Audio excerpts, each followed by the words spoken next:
City series cigars and citrus 7s, black cement 3s, 4s, the hairs and bread 11s. No doubt that I'll be wearing some fire at any sighting. With these Doran Becker 5s, you can see me in any lighting. It's exciting, I'll be flexing to the coldest degree. What's up, everybody? Sneakerhead M Checks. I got the 2025 Black Cat 4s, which released today, November 28th, Black Friday. So as usual, we're going to take a close detailed look at the shoe from all angles. I'm going to put these on and step around them so y'all can see they look on feet. I also have the previous Black Cat 4s retro from 2020. So I'll be comparing these two throughout the video, and then we'll discuss all the differences. After that, I'm going to share my opinion on these, and then we'll talk about how the release went, when I think you should buy if you didn't catch them at retail, and when I think resellers should sell them. So let's get right to it.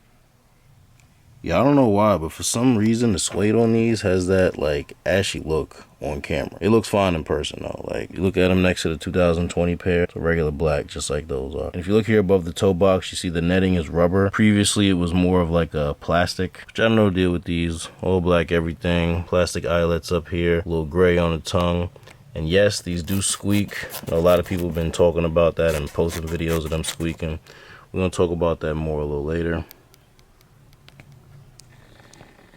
Another thing I noticed about these is that the trim on them is all blacked out. Now what I mean by that is if you look at the 2020 pair, you see how this edging right here has that like chalky white trim. The 2025 pair does not have that. All the edging is just black on black. Really minor detail, but like I said, it does make everything pop out more on these, whereas on these, the black on black causes everything to blend in more. And you can see they have that rubber netting over here, just like they do in the front, as opposed to the plastic-like material they use for it in the last two releases. And the shape on these is a little bit different too. You can see, actually I gotta zoom out so you can really see, but it's actually not too different. But these are definitely cut a little bit higher, like right here. I feel like the inner side had the most changes as far as like where the shoe was cut, and just like things such as this window for the netting. You can see on these, it's a lot like shorter and longer than it was on the 2020 pair. On these, it just seems to have more height, and like I said, it just doesn't go out as long, pause. And then obviously the difference in that is gonna have an impact on how low this is cut and, you know, all that other stuff. So these seem to have a little bit more space down here as a result of that. Not a whole lot though. I feel like the biggest, most noticeable difference over here really is just the shape of that window, you know, besides the trim and other stuff I already talked about. I feel like ever since I mentioned that, like I can't unsee it. Like it's such a minor difference, but ever since I mentioned it, it's like way more obvious to me. I don't know. He's got plastic back tabs with Nike Air on them. Really not my preference for these. I think the suede back tabs with the Jumpman looks a lot better. At first, I thought I preferred it this way just because, you know, that's how it's always been. But I've been looking at these and it's not really just because this is what I was used to. Like, I genuinely think this looks better than this does. Nothing against the Nike Air. I love Nike Air on OG colorways, but for these, I think the Jumpman with the suede tabs looks better. But leave me a comment, let me know what y'all think. All black interior, gray Nike Air logo on the insoles. Outsoles are all black with the white Nike logo on them. Same way they've always been, just with the Nike logo as opposed to the Jumpman. The box is similar to the box that the 2020 pair came in. These just got the folding lid as opposed to the removable one. And these got that paint splatter pattern all around the box, the lid, the side, everywhere.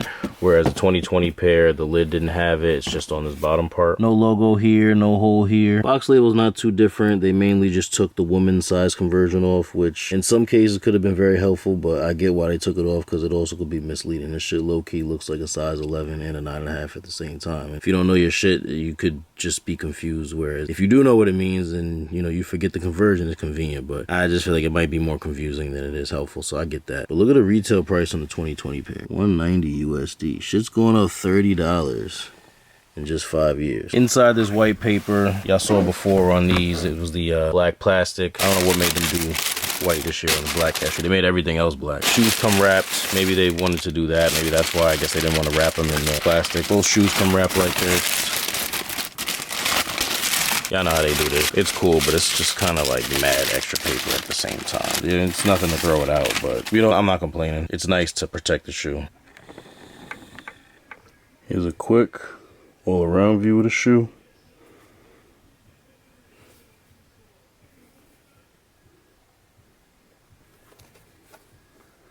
Alright, now I see they look on feet. I need you to know that I'm not the same as them other niggas you mess with. Fucking with me is a blessing. Bitch, I'm a fucking investment.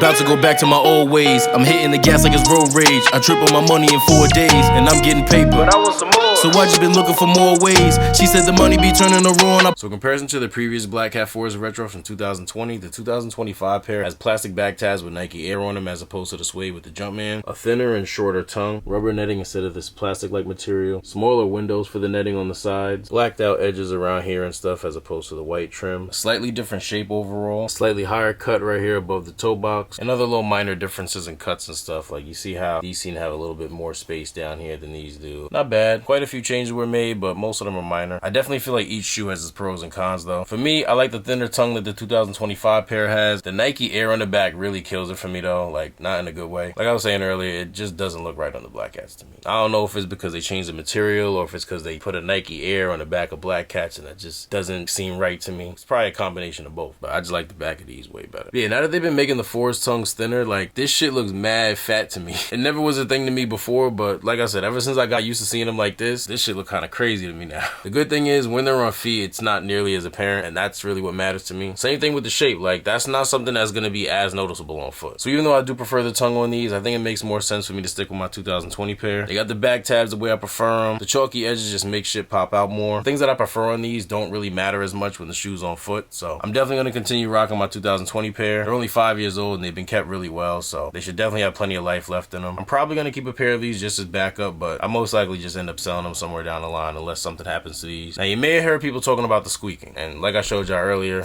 yes, they do squeak, but it's not that old classic Jordan 10 squeak where it's something like in the midsole causing it so that you hear a squeak every time you walk, have you sounding like SpongeBob in that episode with the boots. For these, it's just here on the upper. Even the lower eyelets don't really squeak. I mean, they squeak a little bit, but it ain't nothing like this. It seems like something about the eyelets rubbing up against the suede is causing it. Because if you squeeze them while they're tied, you hear it. But once you unlace them and give the eyelets some breathing room, alright, so you hear it a little bit, but you get what I'm saying? Like, once you have the shoe on your foot and you start walking in them, like I said, being that there's nothing down here causing any squeaking because I just walked around in them and I didn't hear none, you shouldn't have to worry about it. Now, if you wear these tied all tightly up at the top, then you might hear some squeaking when you wear them. But let me lace these back up because they just look crazy like this. Matter of fact, where the other shoe at? But yeah, so like I said, unless you plan on tying these mad tight at the top, I don't think you should hear them squeaking while walking. So I don't really see it as big of a deal as most people are making it. Like, people are making it seem like I said, it's something that you're going to have to hear all day, every day while wearing them. I hope I'm not wrong about that because, you know, I stepped around in them, but that's not the same as like really wearing them, you know what I mean? But yeah, leave me a comment, let me know which release you prefer, 2025, 2020, or the original pair from 2006. Now, I feel like it was really soon to have retro these because 5 years is just, you know, really shortened. I really don't like when they release sneakers that close apart. It just kind of makes me feel like time is moving mad fast. You get what I'm saying? Like, I know it's only been 5 years, but like when I heard Black Cats was coming out again, I'm like, has it really been that long since the last time? I feel like they just came out. And like I said, I love life. So I don't like to feel like it's moving too fast on me. But see, with these were in such demand that, you know, it kind of makes sense. Like, I've never seen a general release shoe shoot up in value like that. Like, you know, there's plenty of releases like, you know, Travis Scott's and, you know, Trophy Room 1s and, you know, all kinds of exclusive collabs and limited releases that might retail for 200 or 100 and something and resell for thousands. But this was a general release where it hit every retailer with a regular stock. I know there's been other releases that maybe after close to 10 years or something, they might go for $800-900. But these shits was 2-3 years after release. 2022, 2023, these were at least $800-900. I believe 2023 they were at $1,000. Like, that was fucking insane. These shits went crazy and it was so fast. Like, they really broke mad records and none of us expected this. Like, it's so crazy because I ain't gonna lie to y'all, I did a review on these when they came out and I don't remember how I worded it, but I was basically saying like there's not much money to be made on these, and I ain't never been more wrong in my life.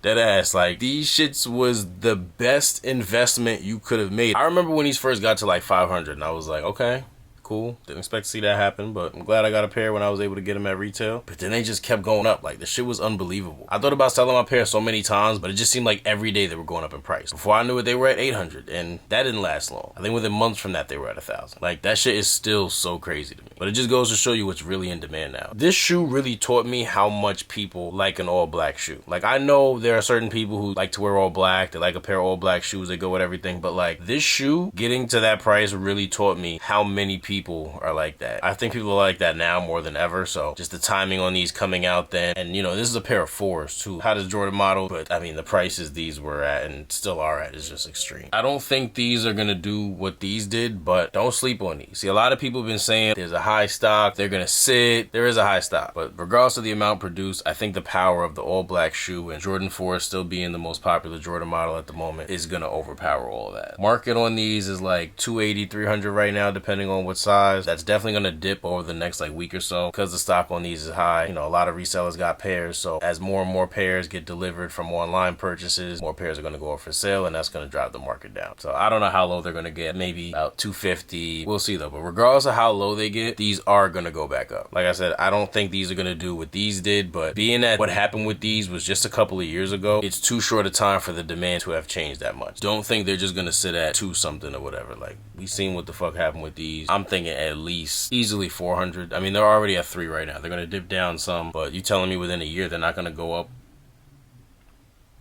at least $60, $80 easily? You know what I mean? So I think these will be 400 in no time. I don't see why they wouldn't reach 500, but we'll see. So if you didn't get these for retail and you still plan on buying them, try to catch a restock. If you can't, I would say maybe about a week or 2 from now is probably going to be your best time to purchase these, because like I said, the value will go down from online pairs coming in and all the reseller competition, and then after that little moment is over, these just have nothing else to do but go up. I mean, why wouldn't they? You know, and if you don't believe me, remember the Black Cat 3s. People was calling the Black Cat 3s bricks.